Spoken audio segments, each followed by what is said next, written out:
You're listening to Treating Blood Cancers, the LLS podcast series for professionals. We will be joined by cancer experts to discuss blood cancer diagnosis, treatment, side effects management, and the importance of clinical trials. They will share their experience in treating patients and discuss strategies for optimal patient care. Let's get the conversation started. Welcome to Treating Blood Cancers, the LLS podcast series for healthcare professionals. I'm Dr. Ken Miller. I'm a medical oncologist, a hematologist, and very proud to be an LLS volunteer. And I'd like to thank all of you for joining us on this episode.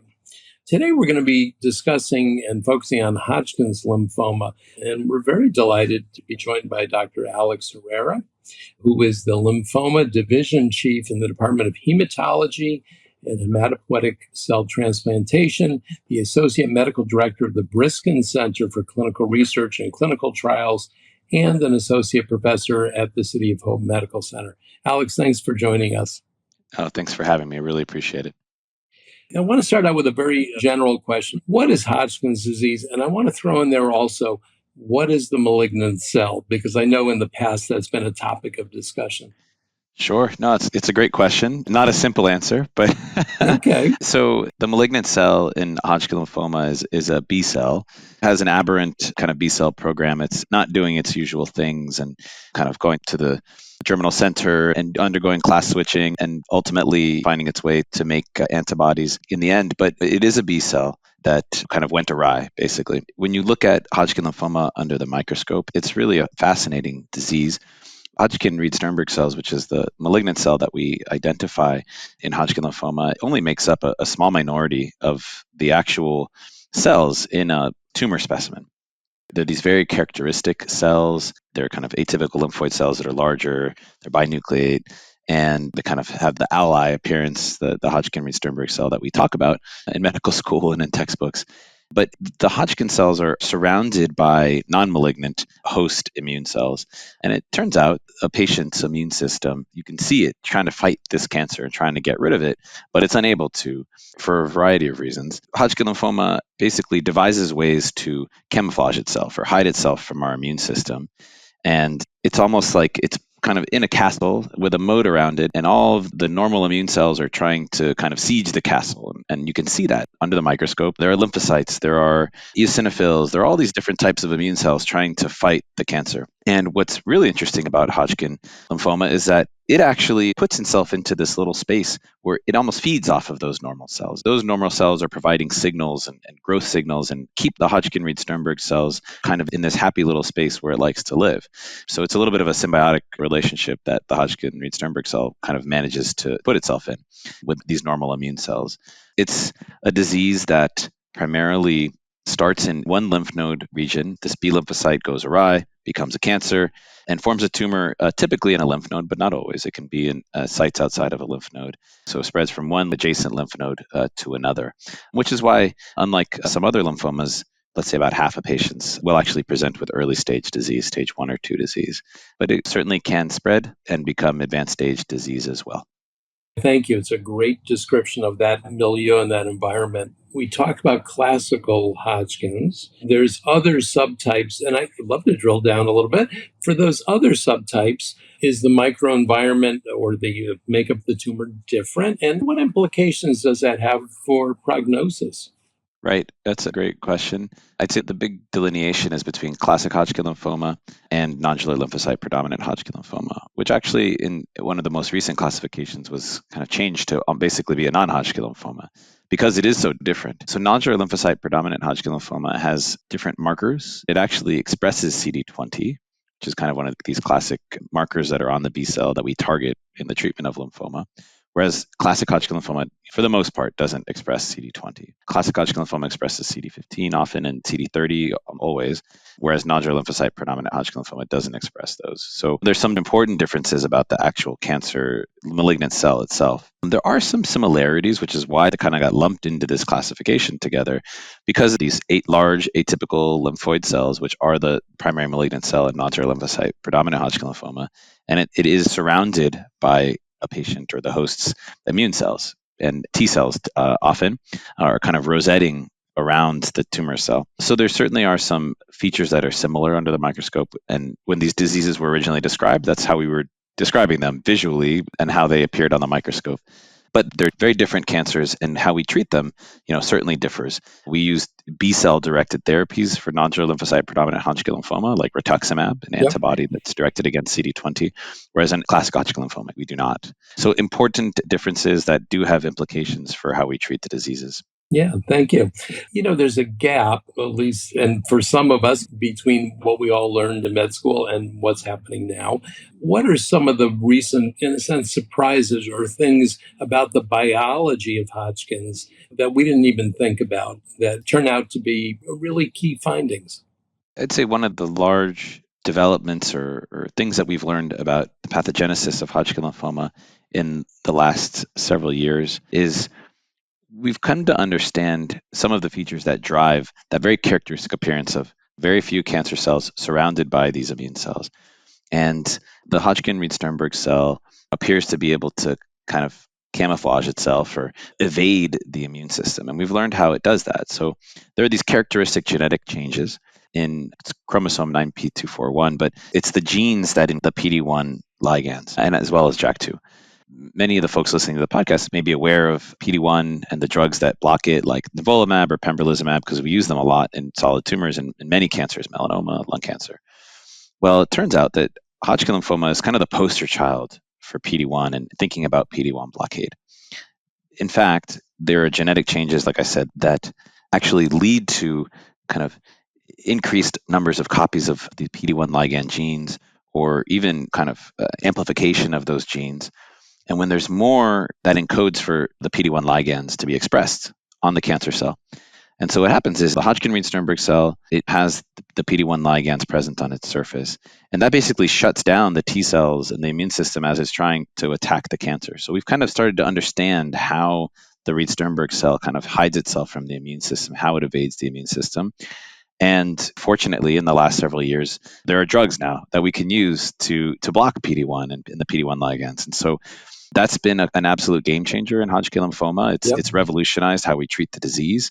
And we can talk a little bit about historically how we've treated the disease with chemotherapy and radiation. But these drugs that have revolutionized how we treat all cancer, in some ways, they're the most targeted and most specific drugs for Hodgkin lymphoma. I have to say, as a clinician, it's been so exciting, sort of this evolution over decades now. Tell us more about what are you looking for in terms of prognosis, where one patient you say, geez, this is going to be tough, and another one where you don't have that same sense of worry. Sure, of course. So the management of Hodgkin lymphoma typically is guided by the stage. And so stage 1 and 2 is early stage disease. So stage 1, one single site of disease. Stage 2, multiple sites of disease on the same side of the body. So upper half of the body or lower half of the body.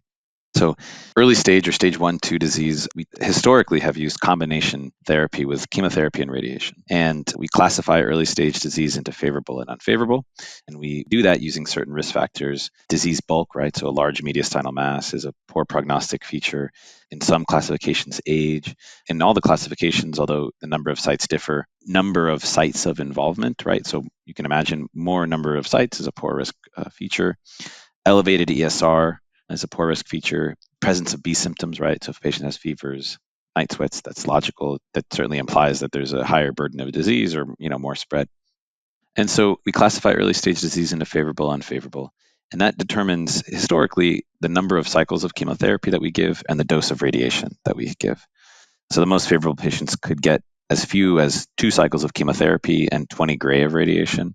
More kind of less favorable disease or unfavorable disease could be up to 4 cycles of chemotherapy and 30 gray of radiation. And those are all kind of changes or improvements on what we had done previously when we first treated this disease. Obviously, patients used to get large swaths of radiation and splenectomies and things like that. And over time, we were able to kind of de-escalate the therapy as our radiation techniques improved, as the chemotherapies were refined. We were able to reduce the number of cycles and reduce the doses and amount of radiation that we were giving. So ultimately, many studies looked at potentially omitting radiation.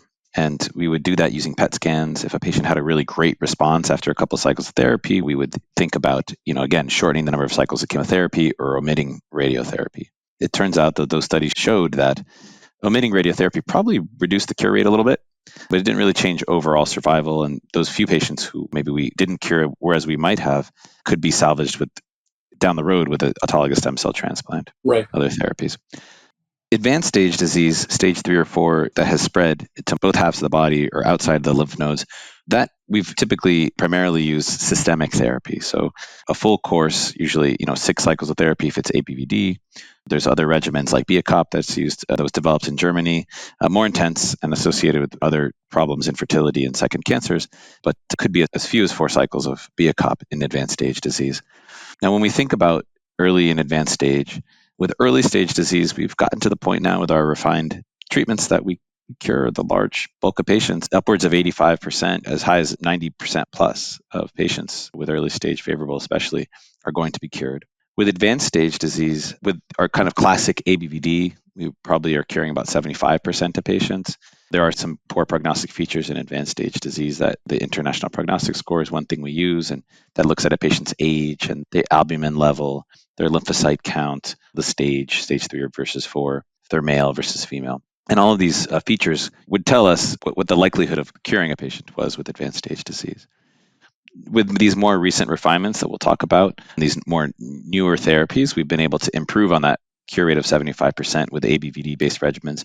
BIACOP we always understood to be a little bit more effective, higher cure rate, upwards of 85%, but 85, 90%, but the overall survival was the same.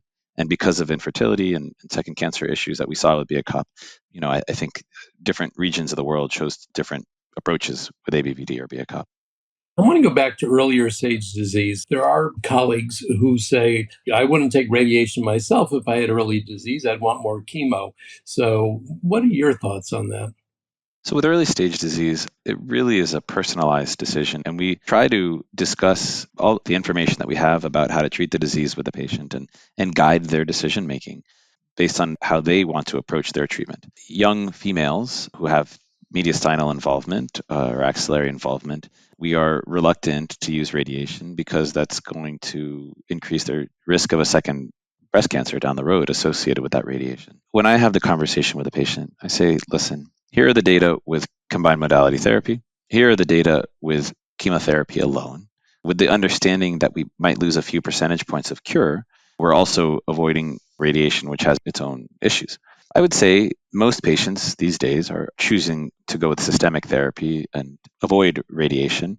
But I think it would be remiss to not mention the idea that a patient with favorable early stage Hodgkin, if they have a neck node or some other isolated spot that's not in their mediastinum, or if they're older and the risk of a second cancer is lower, to be finished with therapy with an extremely high cure rate after 2 cycles of ABVD and radiation, that could be meaningful, right? That's a really Absolutely. Yeah. short course of therapy. So I think it's just important to consider all the options. Got it. So, thinking about patients with more advanced disease, a patient comes to you this week or next week with stage 3 disease. What for you is the first line regimen? And I'm particularly interested in who gets BV and who gets B. Tell us more about that. Well, the whole world is changing Yeah. now.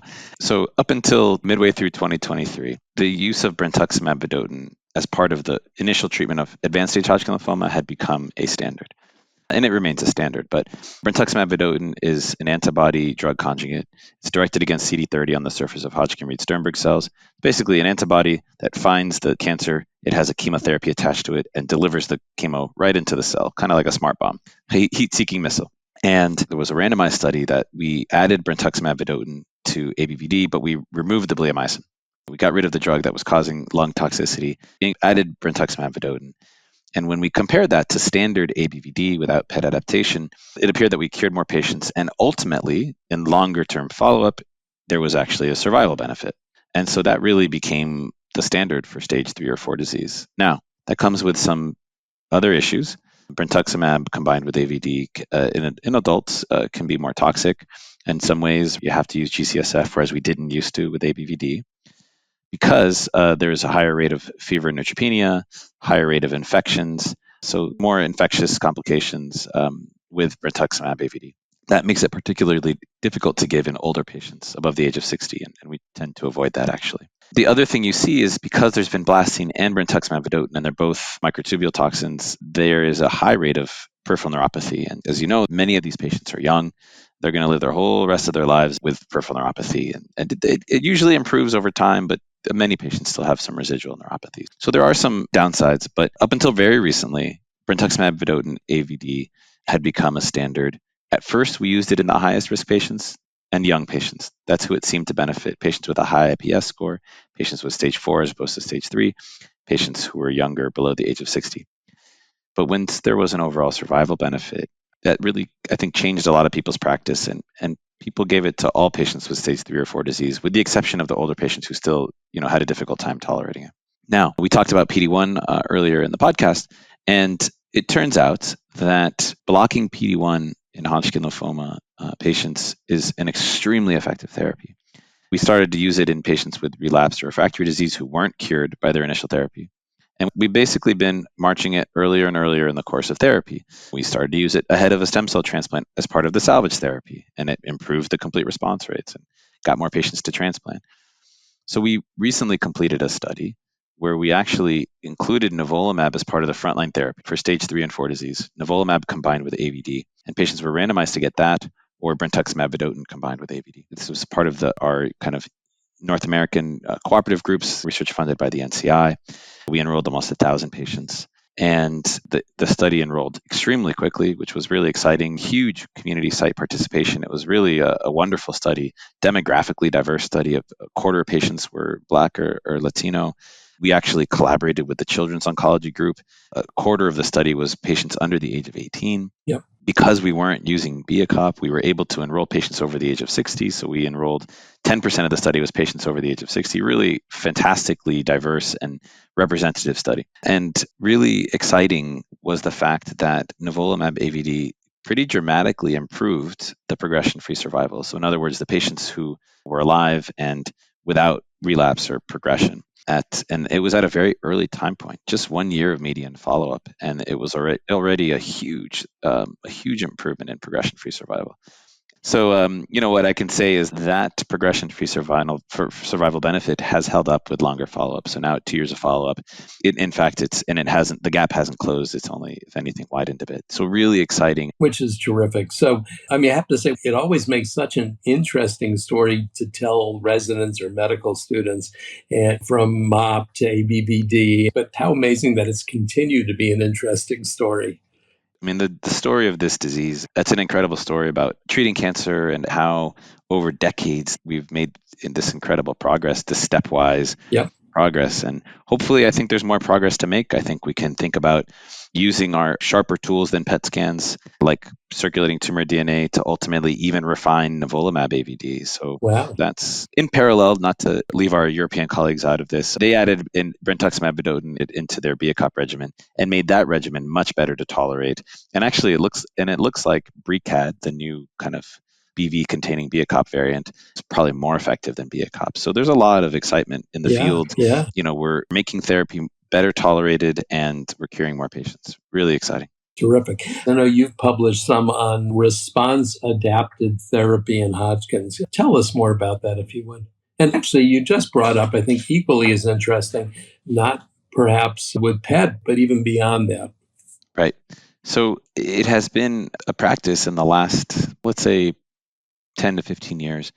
We've studied how can we refine Hodgkin lymphoma therapy. So are there ways to de-escalate treatment when patients have a very favorable early response? Are there ways to escalate therapy when it looks like the treatment is not doing what it should be doing? There were a series of studies so for example, when we were able to remove the bleomycin from ABVD with a PET scan. So a patient had a negative PET scan after 2 cycles of ABVD, we could drop the bleo, and that was meaningful because bleomycin causes cumulative lung toxicity. So that dramatically reduced the amount of lung toxicity we saw with bleo. Or patients who weren't sufficiently responding after 2 cycles, we would try to escalate them to BIACOP, use radiation, different things to try to kind of beef up the regimen because what they were getting wasn't working. Ultimately, I think it was an incremental advance, for example, drop bleo. In the end, escalating to BIACOP probably didn't seem to be necessarily rescuing a ton of patients. Admittedly, the outcomes were probably similar to other regimens. And so I think probably that's because maybe PET isn't the perfect tool. it's a great tool, and it was a huge advance in its time to be able to give us really important information about the disease, functional information with different lymphomas. But it turns out a lot of patients who have a negative PET scan at the end of therapy can relapse, and patients who have positive PET scans, it's just a false positive, and they're actually doing okay. So ultimately, we're looking at trying to identify better tools, more sensitive or more specific tools to identify residual disease. One way of doing this is in the blood, looking at circulating tumor DNA. So tumors, as they're growing and the cells are growing and dying, they shed small amounts of DNA into the blood, and we can separate out blood plasma. And using targeted sequencing, we can identify tumor in the blood. We've studied it in non-Hodgkin lymphoma pretty extensively now, and we're getting to the point now where there are actual randomized clinical trials that are using, circulating tumor DNA as an endpoint. We've certainly looked at MRD and either circulating tumor cells or circulating tumor DNA in CLL and mantle cell lymphoma, other lymphoid malignancies. In Hodgkin lymphoma, I think we're very nearly there. We have some assays that are quite sensitive and specific, and hopefully soon we will be able to use these blood tests to either refine our PET information, so either kind of use a PET and combine circulating tumor DNA approach, or maybe even just replace PET with circulating tumor DNA if it's good enough to be able to response adapt therapy. Again, the idea would be similar. Who are the patients who have had the deepest responses? Maybe we can de-escalate their therapy. Who are the patients who are not having a sufficient response, and can we escalate their therapy?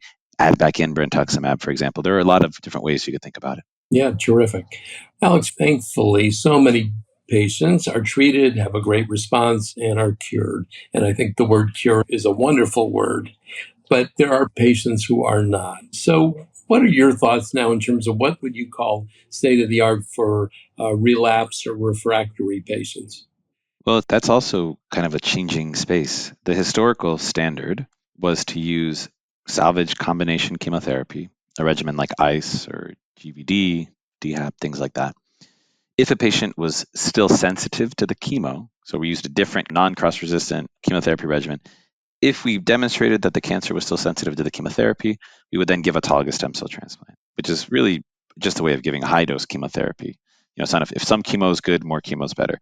And with that approach, we were able to cure about half of patients. If a patient got into a complete response with their salvage therapy, then the long-term cure was probably closer to 70 or 80%.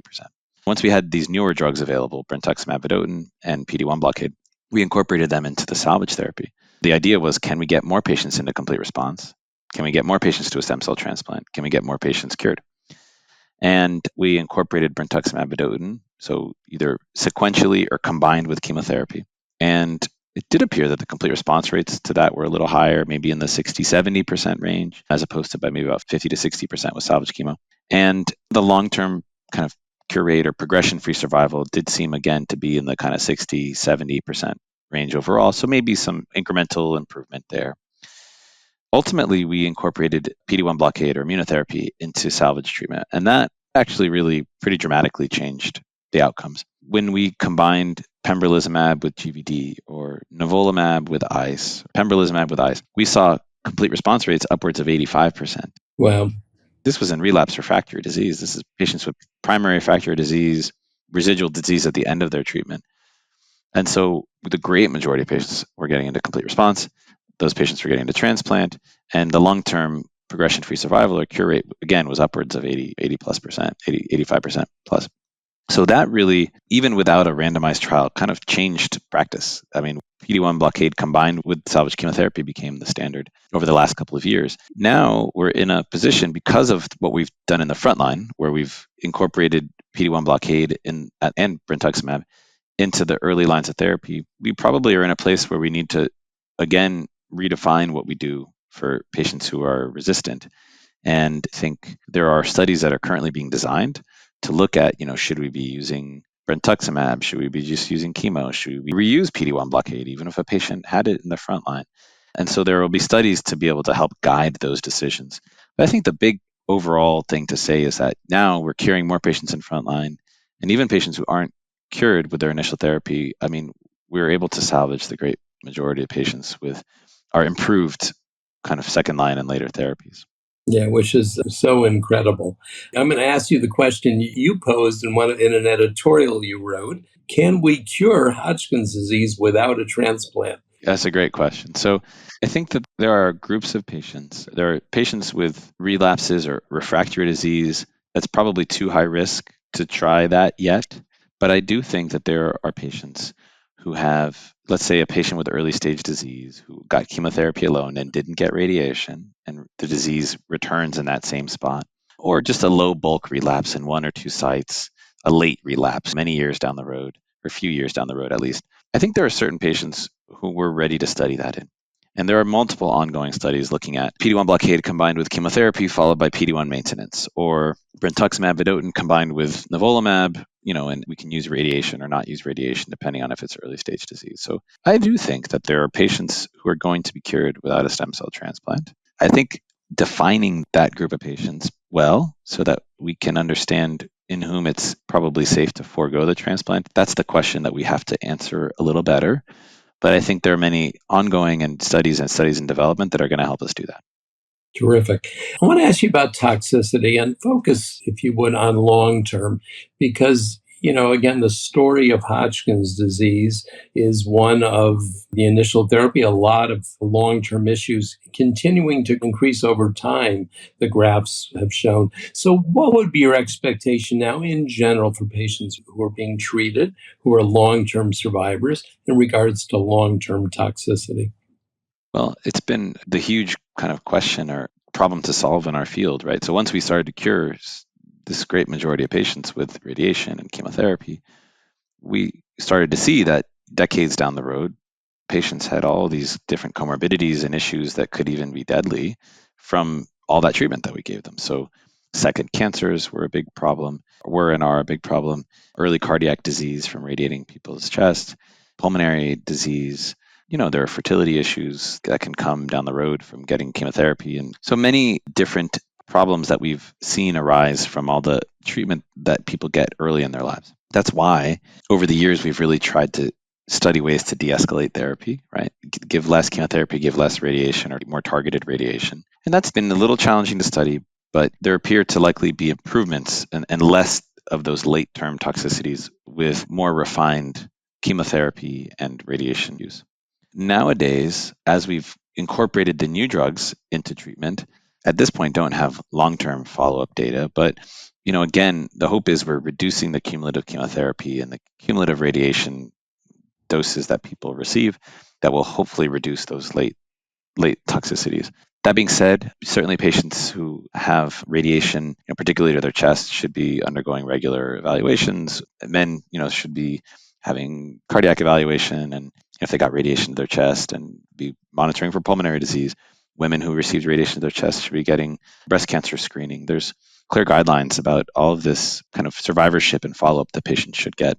With the newer drugs, I think, and we mentioned a little bit about peripheral neuropathy from brentuximab. We haven't really talked about the immune-related toxicities that we see with PD-1 blockade, and that's something to monitor over time. Those tend to be more acute toxicities, and as opposed to late, patient could have pneumonitis or colitis or kind of inflammation in different parts of the body. We typically manage them and they're resolved, but some toxicities, it's quite rare, but if a patient develops diabetes, things like that could be long-term effects. So unfortunately, the therapies that we use to treat this disease, while very effective, still have these downsides that is really important to monitor. Yeah. And one last question. Any resources in particular that you want to point professionals and patients and families to? It's such an important question. Leukemia Lymphoma Society has great information on their website, and they have all kinds of great materials that we have in our clinic. And I know many other centers have the books that are just full of great information. The American Cancer Society webpage, a lot of the medical centers, Mayo, we have our City of Hope, have pretty well vetted information about Hodgkin lymphoma treatment and management. And many of those are kind of vetted by medical professionals. So definitely some great kind of information resources. The LLS and I think the Lymphoma Research Foundation have ways of helping patients navigate clinical trials. That's a nice resource that I know the LLS offers. So if a patient, especially they're having resistant disease or relapse refractory disease and they're looking for clinical trials, there's clinical trials navigation available to help patients. And that's a nice feature that we as providers can refer them to. Exactly. Well said. Well said. This is Dr. Ken Miller, and this has been a terrific session talking about Hodgkin's lymphoma. I have to say that I learned a lot today, so it's been enjoyable, and it's also been incredibly informative. And Alex, I want to thank you, Dr. Alex Herrera from the City of Hope. Thank you, Ken. No, it's my pleasure to be here and appreciate the opportunity. And I want to thank all of you, in fact, for listening to this informative episode, for a listing of all of our healthcare professional continuing education activities, podcasts, and healthcare professional resources, including a fact sheet on lymphoma. Please visit lls.org/CE. For any questions or to refer a patient to LLS, please contact our Information Resource Center by calling 800-955-4572. Information specialists provide personalized one-on-one support to help patients learn about their disease, treatment, financial, and support resources. LLS also provides other resources for patients, survivors, and their families, including a series of podcasts that can be found at lls.org/support. Please sign up to receive notification of future podcast episodes by subscribing at treatingbloodcancers.org. I think we can make you a promise of having other incredible episodes like we just had. And we look forward to you joining us on future podcasts. Thanks for listening to Treating Blood Cancers, the LLS podcast series for professionals. We can be found on iTunes and other podcatchers. You can subscribe at www.treatingbloodcancers.org and provide your suggestions for future topics. Visit our archives section on our website for other great podcasts. Be sure to rate and review us on iTunes. Keep up with LLS by following us on Twitter at LLSUSA and on Facebook at the Leukemia and Lymphoma Society, and access our professional continuing education activities by visiting lls.org/CE. Let's keep the conversation going. Until next time.